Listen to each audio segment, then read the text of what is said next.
বাস্তব সংখ্যা real number. শূন্য সহ সকল মূলদ ও অমূলদ সংখ্যাকে বাস্তব সংখ্যা বলা হয়, যেমন 0, +-1, +-3/2 ইত্যাদি। ধনাত্মক সংখ্যা পজিটিভ নাম্বার।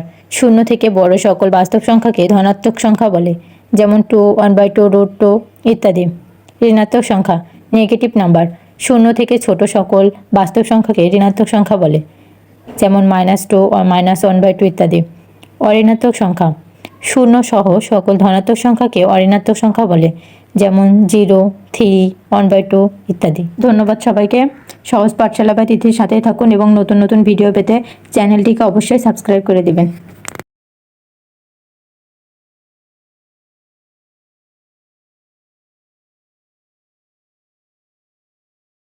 ধন্যবাদ সবাইকে। সহজ পাঠশালা বা তিথির সাথেই থাকুন এবং নতুন নতুন ভিডিও পেতে চ্যানেলটিকে অবশ্যই সাবস্ক্রাইব করে দিবেন।